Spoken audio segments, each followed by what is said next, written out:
আসসালামু আলাইকুম। কি কি কাজের জন্য কুকুর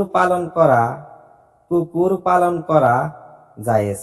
বুখারী শরীফে বর্ণিত আছে, নবী করিম সাল্লাল্লাহু আলাইহি সাল্লাম বলছেন, নাম্বার 1, শিকার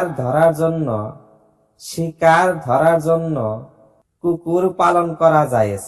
নাম্বার 2, বকরি পাহারা দেওয়ার জন্য কুকুর পালন করা জায়েজ। নাম্বার 3, আখ ইত্যাদি কৃষি ক্ষেতে পাহারা দেওয়ার জন্য কুকুর পালন করা জায়েজ। এই 3টি কারণ ব্যতীত অপর কোনো কারণে কেউ যদি কুকুর পালন করে তবে তার নেকি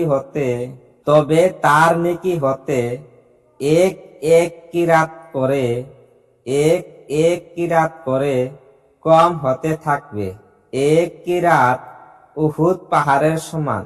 এই হাদিসের মাধ্যমে কুকুর পালন করা হারাম প্রমাণিত হয়েছে।